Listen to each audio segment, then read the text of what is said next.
Muy buenas noches, bienvenidos a una nueva emisión de Con los de Enfrente, este programa que el Universal y Milenio preparamos para usted. Somos medios vecinos que coinciden en tener sus instalaciones aquí en el centro. Y esta semana pues, le doy la bienvenida a Elisa Lanís. Qué gusto, buenas noches. A mi tocayo Héctor de Mauleón. ¿Qué tal, Héctor? Buenas noches. David Aponte. Héctor, buenas noches. Y Carlos Marín. ¿Cómo estás? Les pongo el balón con el tema de dos regresos que marcan esta semana. Uno, el de Elbester Gordillo, que elige, conocedora de las formas y los modos, sabe que en política forma es fondo y elige el momentum para reaparecer, el inicio de clases y además el día en que se iban a reunir los dos presidentes, el electo y en funciones, para además decretar el fin de la reforma educativa. Y el otro es pues Napoleón Gómez Urrutia. El derrumbe. Napoleón Gómez Urrutia, que tiene que venir y presentarse para pues el inicio de periodo la próxima semana y tramitar su credencial que lo acredite ya como senador. En fin, son los dos regresos de un sindicalismo que pueden marcar esta semana. No, puede marcar no solamente la semana, puede marcar el sexenio.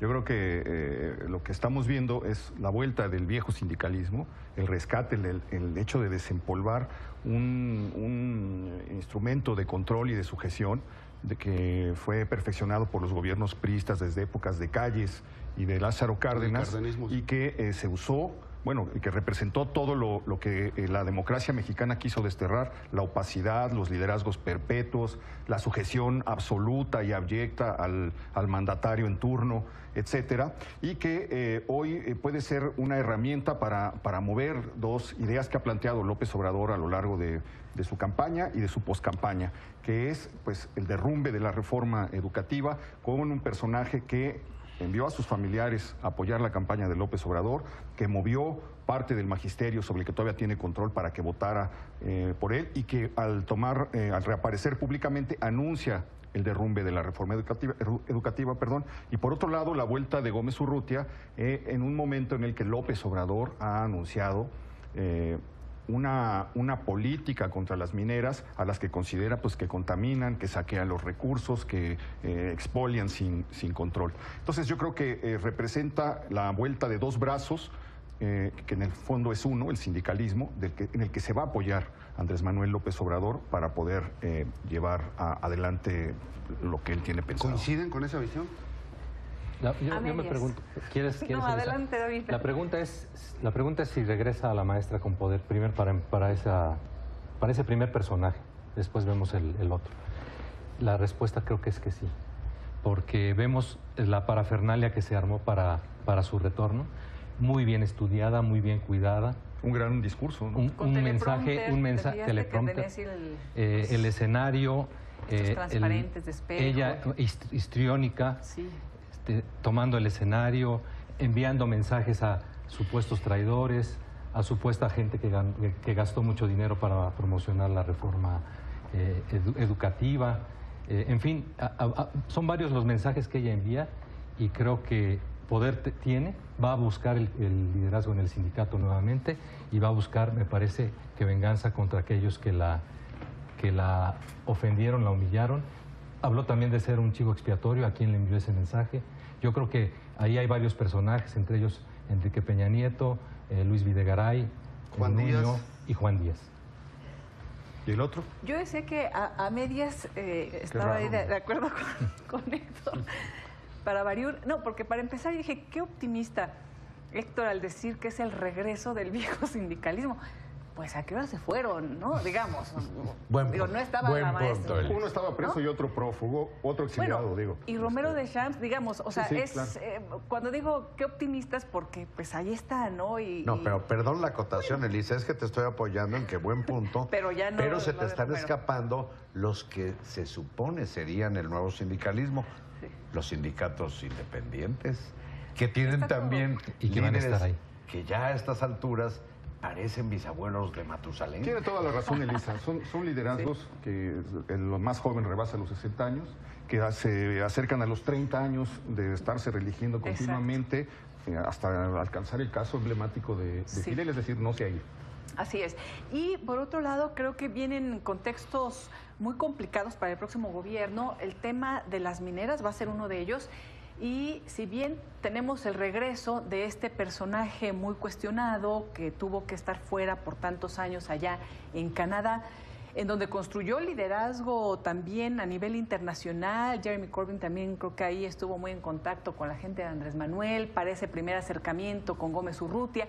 En fin, lo cierto es que también se tienen que mejorar las condiciones de las propias mineras, no solo de los trabajadores, sino lo que está alrededor. Lo que comentabas, Héctor, también de los problemas que se enfrenta sobre impacto ambiental, sobre qué tanto ha permeado el crimen organizado también en ciertas estructuras de la propia minería, de la explotación de minas. Y un punto, se ha avisado que no va a haber persecución contra Romero Deschamps, que es...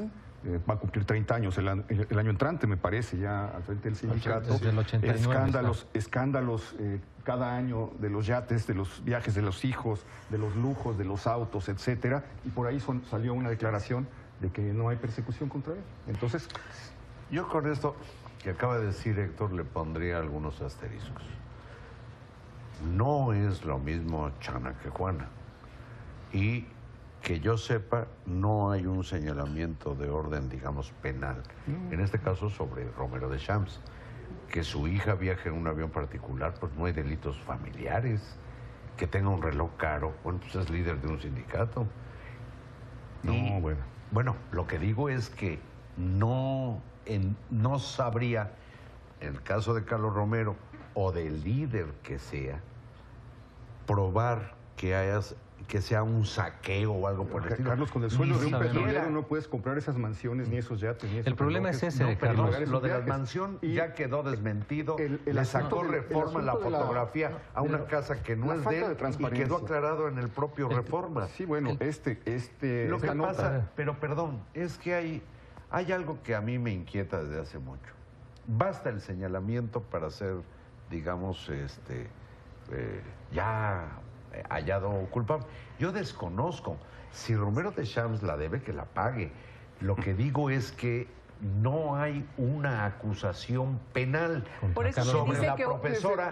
Hubo una acusación en la que yo, por lo que reporté, no lo creo, pero llegaron a acusarla de asesinato de un profesor. De Misael Núñez. Justamente sí. por eso. En ese sentido, y ahora se ve, hay acusaciones que se desmoronan por angas o mangas cuando son vistas por el Poder Judicial. Es decir, yo tengo cierto cuidado para afirmar culpabilidades donde técnicamente, por ejemplo, el de la casa de Romero Deschamps resultó ser una patraña. Pero desde el año 2000, y lo otro es que puso un reloj caro o que su hija está en un avión Pero particular. de lo que estamos hablando, Carlos, es del poder económico que evidencian estos líderes sindicales y el poder político que tienen. De eso estamos hablando. Ahí yo solo comento. ¿Y dónde va a estar ese poder económico y político? Solo comento. Si los líderes sindicales del sindicato que sea, incluyo qué tal lo de la universidad o de electricistas o lo Hernández que sea, Juárez, si los líderes sindicales se enriquecen indebidamente, es un asunto que deben resolver sus trabajadores, sus afiliados. Perdón, no un periodista. Un periodista lo que tiene que hacer es señalar puntualmente dónde no está estamos discutiendo el eso. punto delicado. Sí, el tema no es No lo digo porque de culpabilizar. pronto es como decir porque son antiguos o porque han sido señalados, todos son lo mismo, no lo creo. Pero justamente también parte del problema y de los señalamientos es el uso discrecional y político de la Procuración de Justicia para señalar a unos sí, a otros no. Y en este caso, por ejemplo, pues ya vimos que se cayó la investigación y la procuración y lo que había hecho la PGR con el Bester Gordillo, pero es parte de todo esto. Perdón, no se cayó, que no se cayó. Ahí operó el reacomodo, de acuerdo con la legislación actual, de que la profesora no podía ser juzgada por delincuencia organizada. Algo que probablemente opere con el caso de Javier Duarte. Pero al tener uso político, entonces no sabemos realmente si son culpables o inocentes. Aquí nadie dice que es culpable o inocente mientras no se pruebe. Estamos perdiéndonos en una cosa que nos hace perder de vista el panorama general. El enriquecimiento inexplicable. La opacidad que ha existido en los recursos de los sindicatos, que al final del día son recursos en el manejo de las cuotas públicos. Así es, en manejos de las Puso cuotas. el sindicato al servicio de un proyecto político y luego de otro proyecto político y luego de otro proyecto político. Puso la educación al servicio del sindicato, dictando ella misma. El daño que le hizo a la educación en México es inmenso. No sé cuánto tiempo se va a tardar en enmendar eso, pero al mismo tiempo vuelve a anunciar que recae en el sindicato esa decisión, es decir, en ella, en el poder que le quede. Pero, bueno, $2 millones gastados en una tienda lujosa, en ropa, con el sueldo de una maestra normal. Una fortuna... Bueno, con la herencia de la mamá. Una fortuna de millones de pesos que dice que la heredó de la mamá, donde hay cuadros de ella misma, por cierto, ya de grande. Todos heredan fortunas, las casas de San Diego. Les entregan así por donaciones. De verdad, Carlos, creo que es indefendible. Es indefendible ese sindicalismo. Son indefendibles esos los señalamientos como los que acabas de hacer, si no tienen un cauce desde luego que está libre penal, por eso, y desde luego que Romero de Champs está libre por eso, pero Napito está libre por eso. Una fiscalía para saber exactamente el dilema no es el que estás planteando, Carlos. No hay delito de mal gusto. No estamos diciendo que sea una cuestión de visión periodística o no, estamos hablando del poder político y económico que representan estos dos personajes. Pero es que eso para mí no es nuevo, lo doy por sentado. No, claro, pero ¿a dónde va a estar ese poder político y económico en este momento o en el próximo sexenio? Creo que esa es la discusión, en efecto. ¿Hacia dónde yo te voy a decir en dónde va a estar. Hacia Andrés Manuel López Obrador. En el poder de los poderes, el poder de la presidencia de la República. Ya no va a haber poder de poderes, ese es el Carlos, punto. Ese es el punto. ¿Y entonces no va a cambiar nada en el sindicalismo? No sé. Eso bueno, falta todavía porque se concrete el regreso del Bester al sindicato. Yo creo que el sindicato al que ella vuelve es muy diferente del que desde luego. ¿no? Además, el equilibrio de fuerzas con un gobierno alineado a la izquierda hace que las opositores normales al sindicato también cobren un papel diferente en este, juego. No sé si el gobierno 9, en la materia educativa esté alineado a la izquierda, porque se ha dado una conjunción, se diría, se alinearon los astros en que el presidente electo está contra la reforma educativa. Que no sé por qué le dice la mal llamada reforma educativa, no, pues, hay una reforma. Porque es la visión de que es una reforma laboral. No. Entonces es la mala reforma educativa, no la mal llamada, porque se llama reforma educativa, como la que va a hacer cuando gobierne o va a promover. Pero la alineación está en esto. Él descalifica la actual reforma. La descalifica el sector más impresentable del magisterio, la Coordinadora Nacional de Trabajadores de la Educación, que tienen a los niños de Oaxaca sumidos en en el peor índice de aprovechamiento escolar, y esos canijos están contra la reforma educativa. Y la profesora Bester, que era enemiga a muerte de la CENTE, claro. Es decir, de pronto se están alineando los astros ahí. Tirios y troyanos, eso dije. Tirios y troyanos en algo tan delicado. Y con esto termino, con un punto de vista gremial que comparte también el presidente electo. Dice, ¿será de acuerdo a lo que digan los profesores?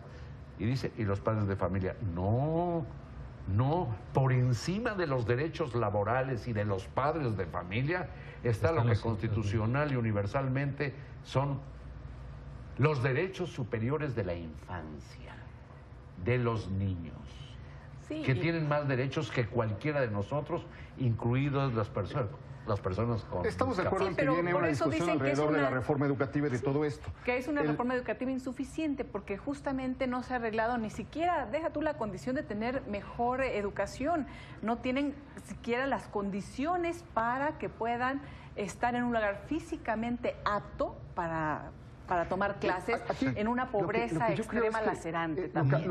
Muchas escuelas, 20 y tantas mil no tienen agua, por ejemplo. Sí, pero hay como 250,000 de planteles en el país que no están en esas condiciones. Y habría que ir a ver a las escuelas primarias de la Ciudad de México, y muchas de Oaxaca, de Chiapas, que no de las Puebla, han reconstruido, que están maravillosamente bien Lo que yo veo aquí significativo es que esta discusión la venga a anunciar una figura impresentable, que si no está presa es porque las acusaciones y los cargos que le hicieron fueron completamente deficientes, porque el enriquecimiento que logró es inocultable y es inexplicable en una maestra, y ella que venga a anunciar que la discusión se va a reanudar y que esta reforma ya se derrumbó. Yo creo que esto le va dando negativos a quienes esperaban un cambio. A lo que quiero llegar nada más es a esto. La cuarta transformación se está viendo más que nunca como una continuidad. Y esto me hace pensar pues, en esta idea que ha marcado el populismo en todos los países, y es que para los populistas el futuro está en el pasado. Sí. Ahora, fíjate, Héctor, ¿qué tanto le Oye, fue luminoso lo que dijo claro. Héctor. ¿Perdón? Fue luminoso y Hombre, como que no le diste importancia. gracias. No, es que sobre El lo que futuro dijo... está en el pasado. Eso. Sobre lo que dijo, ¿qué tanto le convenía, por ejemplo, a Andrés Manuel que saliera en estas fechas clave? Pues yo diría que poco Yo creo que no. nada. No, Entonces, ¿con quién está jugando la maestra del No Bester? tengo la menor idea. ¿Cómo está jugando? Porque claramente al equipo de Andrés Manuel y a Andrés Manuel pues no les agradó que saliera en dos momentos clave, en donde primero él recibía la constancia de mayoría y ahora en donde daba la conferencia conjunta Le está con el compitiendo presidente en la cobertura Peña. mediática. Así es. En el Pues programa no está tan pasado claro. dijimos que íbamos a ver en las portadas de los periódicos las dos fotografías. Así es. La de Andrés Manuel con el presidente Peña Nieto Su y la del equipo. Bester. Y la del, y Que la ese del fue otro Bester. regreso, perdón, hago una pausa. Y ahora La otra conferencia vez, de Peña. en la tercera reunión de los presidentes, el electo y el constitucional, Sí. Le gana la nota, se comparte la fotografía O y le se comparte compite. la portada y le compite. Tiene un Pero, peso pero está muy, periodístico está indudable, pero está muy claro, Elisa, que hay algo, no hay coincidencias en política. Así es. O sea, Ni casualidades. ella anunció su retorno o su aparición pública un poquito después o el mismo día de la reunión donde se sabía, o ella ya estaba libre pues cuando se anunció que se iban a reunir por tercera vez los presidentes. O sea, Es que es ¿por muy- qué ese día? es muy ¿Por qué inquietante ese la día? lista ¿Y dónde de va a estar ella? impresentables. Perdón, nada más Sí. para terminar, Héctor. ¿Dónde va a estar ella? Ella va a estar del lado del Del nuevo poder. presidente. Del Va a nuevo estar del lado del presidente. poder y ha lo jugado estuvo. para ella. Su familia jugó Así es. electoralmente con Morena. Así es. Y en campaña, es cierto, ¿no? Estaba lo que comentabas también al principio, Héctor, que envía a esta parte, o suponemos que envía a parte de su familia con Morena, pero también hace la alianza con Nueva Alianza y José Antonio Meade, y en ese momento se anuncia que también puede tener el arraigo domiciliario, Claro, en fin, lo ella habíamos juega olvidado. No para tanto ella, ¿no? porque Nueva Alianza terminó mal, Pero se anunció o en ella ese terminó momento. mal con Sí, ella. pero- En 2015 se anunció que el sindicato iba a ir con Nueva Alianza Ajá. y que al poco tiempo la sacaron de la cárcel y le permitieron irse Sí. a su casa. Así Sí. comenzó esta historia. Así es. ¿Lo recuerdas bien? ¿No? Entonces, ella juega para ella y juega con el poder. Y con el poder real que tiene, poder económico, y ya vimos, no sabemos qué Político. tanto en las Ya lo dijo políticas, Héctor. pero En el 2006 inclinó la balanza para que ganara la elección presidencial un panista, Felipe Calderón. ¿Y en 2012? En el 2012 inclinó la balanza o se la jugó para que ganara Enrique Peña Nieto pero del PRI. porque Y ahora los de este propios lado se la candidatos juega para y el gobierno ganarla. se la dan. ¿Qué tanto poder también Pero ¿para qué le más? dará ahora, no? ¿Para qué más han servido los sindicatos? Ya sabemos Sí. que para la defensa de los trabajadores, pero eso nada más es nominal, No, porque no ha sido bueno, jamás. sí, sí. O ¿para qué trabajadores ¿para o qué más han núcleo de servido trabajadores, desde tiempos de Cárdenas para acá? Si no es para eso. Bueno, ahí yo discrepo. Perdón, creo que- no comparto No es un ataque a los sindicatos, sino a este tipo la de... sobrevaloración que hace mi querido David Aponte de que la profesora pudo inclinar la balanza en algún sentido. En el 2006. Por esta razón. En el 2006, buena parte de los priistas también empujaron claro. o inclinaron la balanza. El poder de los sindicatos es relativo en materia electoral, tanto que recordarán el líder de la CTM en la Ciudad de México que le prometió a la Bastida creo que 3 millones de votos o 10 millones de votos, que desde luego no Nunca lo salieron. tuvo. Y la diferencia con que ganó Felipe Calderón, que fueron 200 y tantos mil votos, no se compara con los más de 3 millones de votos con que superó Peña Nieto, por cierto, a Andrés Manuel. Es decir, Creo que le aquí quitas no se peso a la requirió- cláusula de exclusión. Aquí no se Sí. requirió tanto que inclinara la balanza, es lo que quiero decir, ni tenía tanto poder, que sí es una mujer poderosa, sin duda. Decías que no estaba. No, yo solo el apunte de que los sindicatos están desprestigiados por justo este tipo Ese de liderazgos, ¿no? No solo es la mayoría, y de hecho hemos vivido una ofensiva neoliberal que ha acabado con los sindicatos y con el sindicalismo. Hay que preguntarle a los agremiados. No ha acabado. Pues prácticamente quedan Ahí unos están. cuantos. No, ahí están todos. Con estos liderazgos que están más cerca de los empresarios y del poder político y económico, de los empresarios y de la clase en el gobierno, que de los propios trabajadores.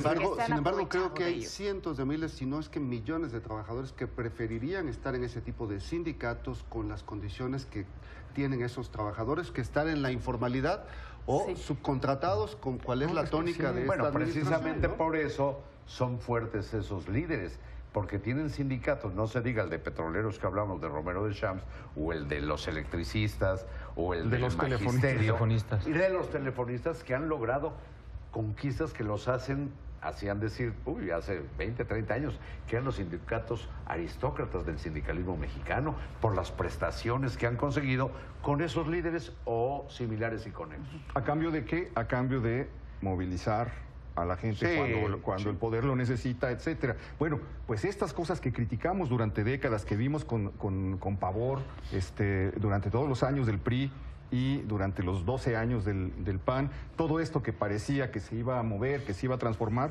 recibimos señales inquietantes de que no será así, creo yo, que la vuelta de estos dos personajes, lo que nos indica es que vuelve ese sindicalismo. Por cierto, perdón, dato histórico, el corporativismo ligado a la política, es decir, esto de el manejo de sindicatos, es un invento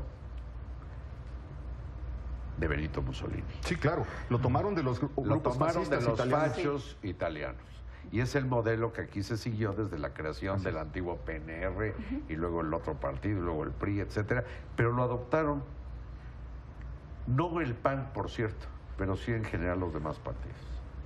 Hablando de regresos y de estas fotografías, también hay que decir que fue el regreso de Enrique Peña Nieto a dar una conferencia de prensa con preguntas y respuestas, porque nadie le había dado cuando vino Trump, por ejemplo, ahí medio obligado por el mandatario estadounidense y ahora obligado por el presidente electo, porque nos fuimos en blanco. Elisa maneja la crueldad con una estulticia que me da escalofrío. Déjame nada más comentar esto.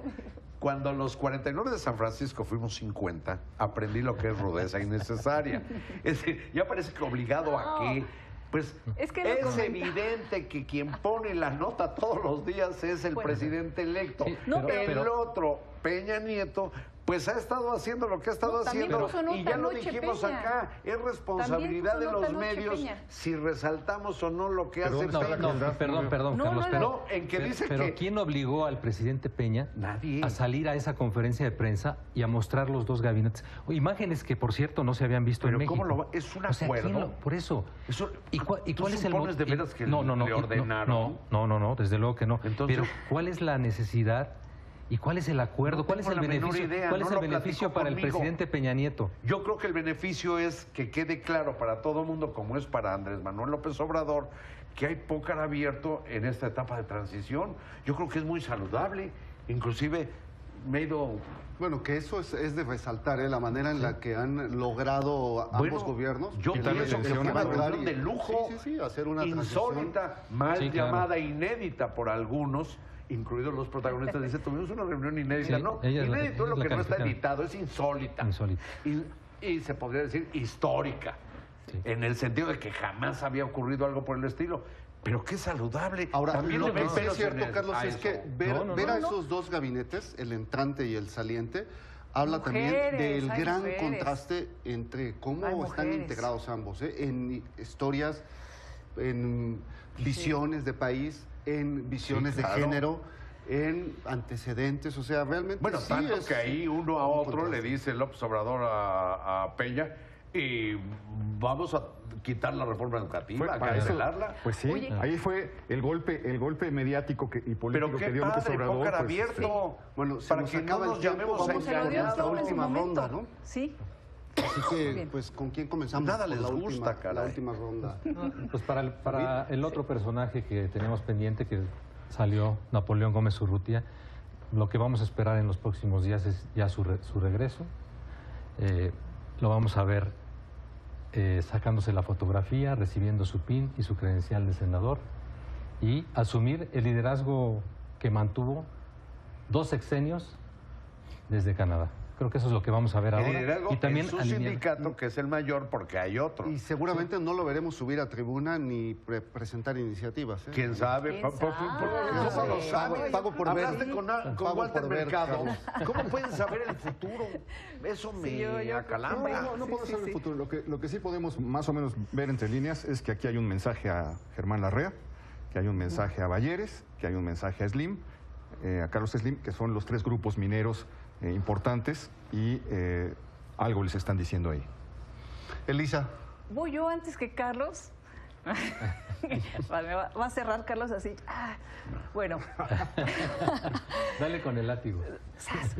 Nada más, esperemos que estos regresos no se vayan sumando y que no estamos hablando después del regreso a las calles de Javier Duarte, luego de lo que acaba de hacer la Procuraduría General de la República de Enrique Peña Nieto, el encargado de despacho, en donde ya no lo acusa de delincuencia organizada, sino de asociación delictuosa, lo cual le reduce ahí las penas según el código. Te la ganaste. En fin, yo creo que sí, ya me la gané, pero además, otra cosa, cuando da nota periodística el presidente, a un presidente Peña, también se retoma periodísticamente, anoche lo dio y dijo muchas cosas en las que se contradice y habría que analizar también todo aquello, a ver si no tiene repercusiones, si Muy es bien. que se consideran sus palabras de la entrevista que Carlos, dio ayer A con ver, Denise. comienzo con una fe de ratas. Terminas, más bien.